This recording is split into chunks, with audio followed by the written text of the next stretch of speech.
Assalamualaikum warahmatullahi wabarakatuh. Di pembahasan kita kali ini, kita akan coba menyelam ke salah satu ilmu yang paling fundamental dalam studi keislaman. Alhamdulillah, wassalatu wassalamu ala rasulillah wa ala alihi wa ashabihi wa manihpada bihuda amma ba'du.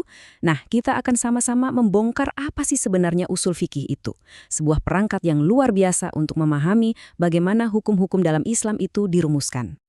Pernah nggak sih Anda kepikiran gimana caranya para ulama itu bisa mengambil satu ayat Al-Quran atau satu hadis Nabi, terus dari situ bisa keluar kesimpulan hukum yang detail banget.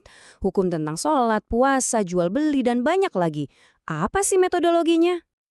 Nah, jawabannya itu ternyata ada pada sebuah disiplin ilmu yang penting banget yang bisa dibilang jadi tulang punggungnya ilmu fikih. Ilmu itu adalah usul fikih. Inilah bisa dibilang mesin dibalik perumusan hukum Islam.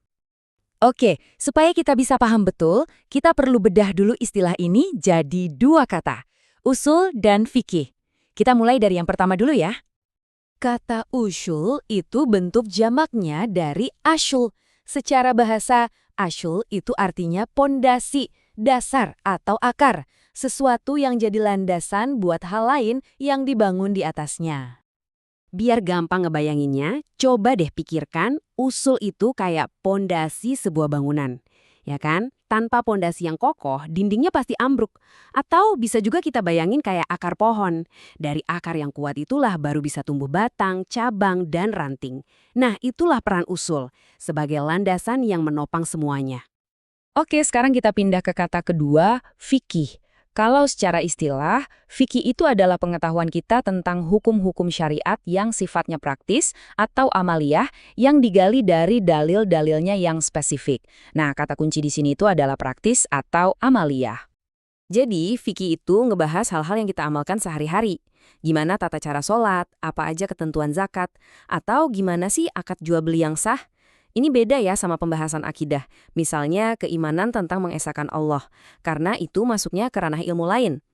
Gampangnya gini, fikih itu fokusnya ke pertanyaan, apa yang harus kita lakukan?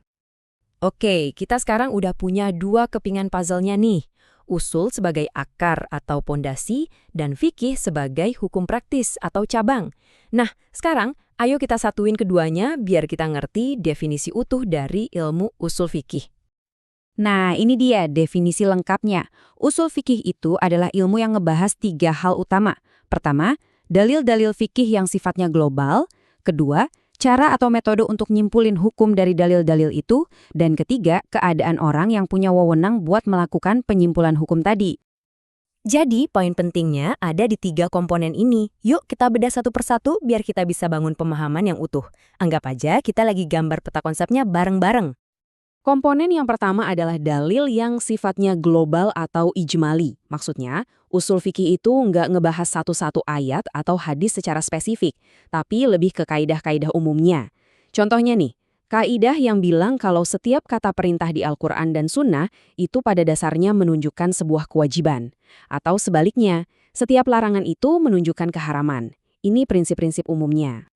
Biar lebih kebayang bedanya, coba kita lihat perbandingan ini.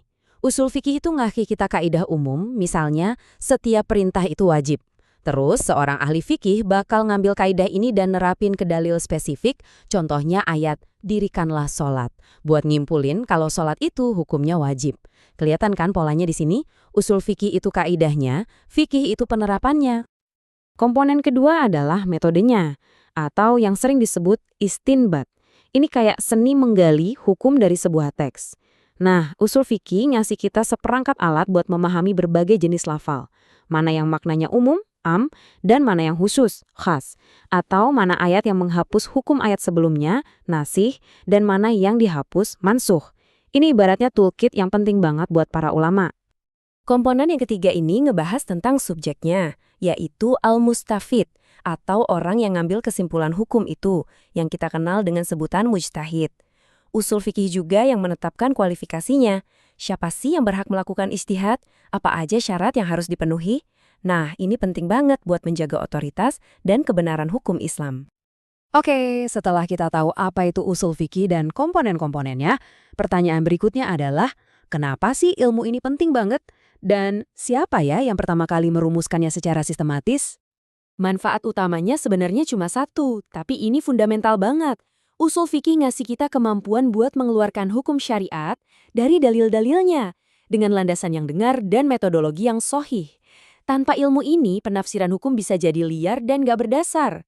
Jadi, usul fikih ini ibarat penjaganya. Nah, karena perannya yang krusial banget inilah, para ulama sampai menggambarkannya sebagai ilmu yang kedudukannya sangat mulia, amat penting dan manfaatnya melimpah ruah. Ilmu ini adalah kunci untuk membuka khazanah hukum yang ada di dalam Al-Quran dan Sunnah. Dan tokoh yang berjasa besar sebagai orang pertama yang nyusun ilmu ini secara mandiri dan sistematis adalah Imam Asy-Syafi'i rahimahullah. Beliaulah yang meletakkan dasar-dasar ilmu ini, yang kemudian terus dikembangkan oleh para ulama setelahnya. Jadi, sebagai penutup, coba deh kita renungkan ini. Kalau fikih itu menjawab pertanyaan apa hukumnya, misalnya sholat itu wajib, maka usul fikih itu menjawab pertanyaan mengapa dan bagaimana hukum itu bisa disimpulkan. Ini kan mengubah cara kita mandang hukum Islam, dari yang tadinya cuma sekedar kumpulan aturan, jadi sebuah sistem yang logis, metodologis, dan punya landasan dalil yang kokoh. Demikian penjelasan singkat kita. Mari kita tutup dengan doa. Subhanakallahumma wa bihamdika, asyhadu an la ilaha illa anta, astaghfiruka wa atubu ilaik. Wassalamualaikum warahmatullahi wabarakatuh.